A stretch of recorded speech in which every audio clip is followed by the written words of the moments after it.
¿Qué tal? Buenos días, mi nombre es Soto Sierra. Yo les vengo a hablar sobre la validez y nulidad del testamento. Para entrar un poquito en el tema, me gustaría dar una definición a qué nos referimos con nulidad. Esto es un acto jurídico que carece de validez cuando no se encuentran las condiciones necesarias para que éste sea válido. Yo les vengo a exponer sobre la nulidad absoluta, que nos referimos a que el testamento se produce con alguna infracción grave o sustancial que no cumple los requisitos que se encuentran en la ley, en nuestro caso en el Código Civil. También nos encontramos con la nulidad por incapacidad, que pues el testamento puede ser considerado malo cuando el testador se encuentra bajo interdicción, es sordomudo o ha perdido el uso de la palabra o no puede ni expresar por escrito su última voluntad. La nulidad relativa que tiende a confundirse con la nulidad absoluta, pues este puede ser, en su momento, puede ser válido, pero puede llegar a ser válido por alguna irregularidad en su otorgamiento. Esto se puede dar en tiempo futuro, o sea, que no se sabe cuándo se puede llegar a dar, porque se puede dar sobre los vicios del consentimiento del testador o algún incumplimiento en la formalidad legal, ¿verdad? Lo que se establece en la ley. Esto se puede llegar a generar como nulidad absoluta. Podemos empezar en nulidad relativa o anulabilidad, como se le conoce, y podemos terminar sobre la nulidad absoluta.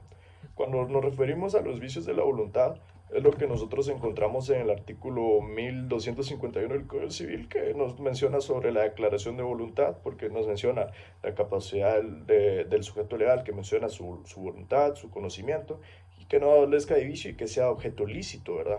Esto es cuando se hace de una buena forma. Ahora sí, los vicios de la voluntad que nosotros podemos encontrar es el error, el dolo, la coacción y la violencia. Y por último, cuando nosotros mencionamos sobre la nulidad por dolo, este testamento se refiere a cuando el testador está siendo obligado a redactar el testamento con violencia, ha sido engañado o manipulado para que el testamento lo haga de otra forma, que no sea por su voluntad. Este se parece un poco hacia los vicios de la voluntad, ¿verdad? Porque nos menciona sobre el error y la culpa, porque se manifiesta que ha sido engañado, manipulado para que tome otra decisión, para dejar un legado, ¿verdad? Y que su disposición testamentaria sea en contra de la voluntad de este mismo. Muchas gracias.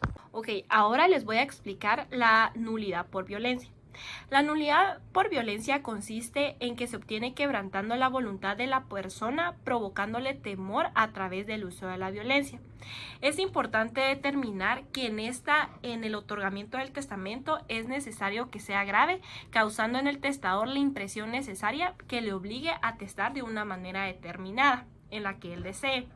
Ahora bien, ahora les voy a explicar la nulidad por falta de forma. Esta nulidad por falta de forma hace referencia a los testamentos otorgados sin cumplir con las formalidades de la ley.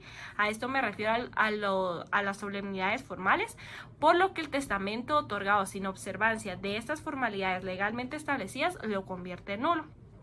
Esto lo podemos fundamentar en el artículo 977 del Código Civil y el artículo 42 del Código de Notariado.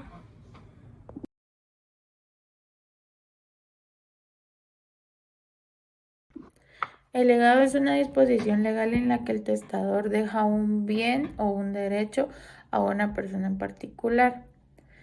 Esta persona se le denomina legatario. Esta figura jurídica se diferencia a la herencia porque el legatario solo recibe lo que ha sido legado y no la totalidad del patrimonio del causante. El heredero y el legatario son figuras importantes dentro del ámbito sucesorio testamentario, pero presentan diferencias significativas.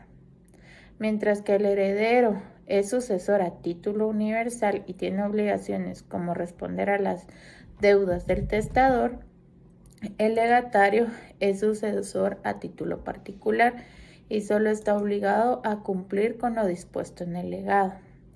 El objeto del legado puede ser muy amplio y cuando se encuentre dentro del comercio de los hombres, se debe de cumplir con los requisitos de posibilidad, licitud y determinación.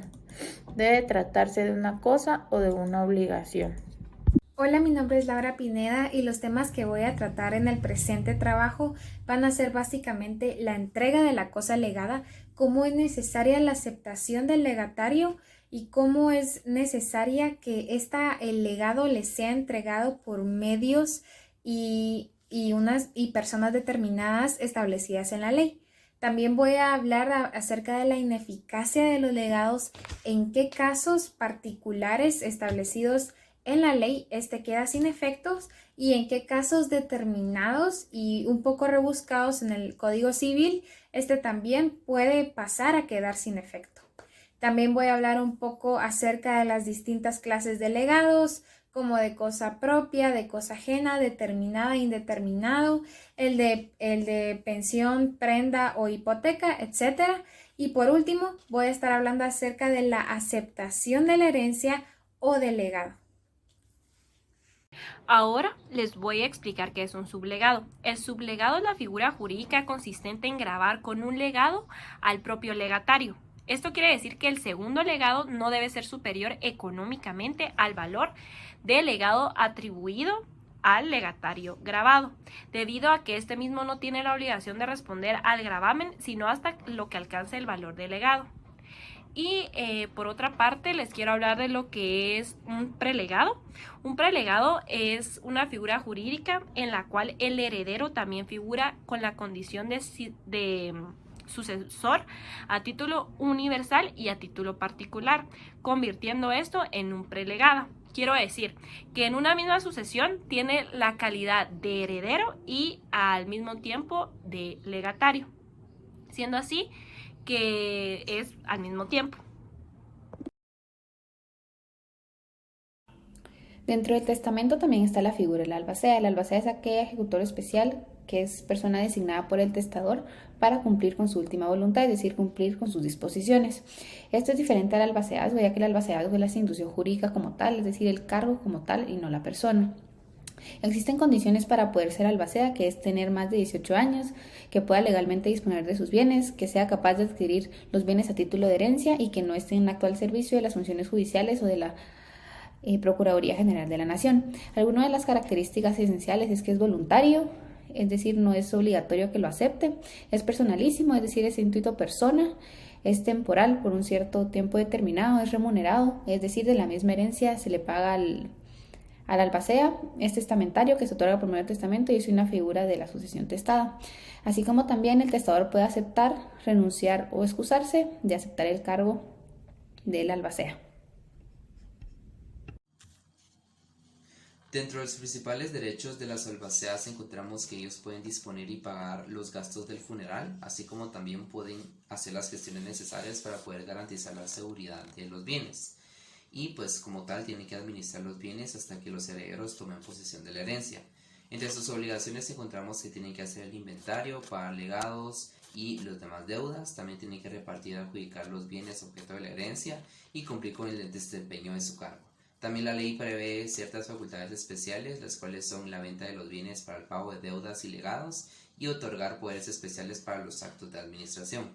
De igual forma, la ley establece que todo albacea tiene que tener una capacidad plena, es decir, mayor de 18 años para poder administrar los bienes de la herencia, y el plazo para la herencia realmente se estipula dentro del testimonio, y de no ser esto posible, la ley prevé que será solamente el ejercicio del cargo del albacea por el plazo de 1 año. La terminación del albaceazgo se da por las circunstancias establecidas en el artículo 1067, que es por muerte, imposibilidad, renuncia, remoción y claramente el vencimiento del término señalado por el testador y por la ley, en su caso por los interesados. Ahora bien, la rendición de cuentas del albaceazgo consiste en que imperativamente al terminarse el albaceazgo, el albacea tiene que rendir cuentas, esto según el artículo 1061 del Código Civil.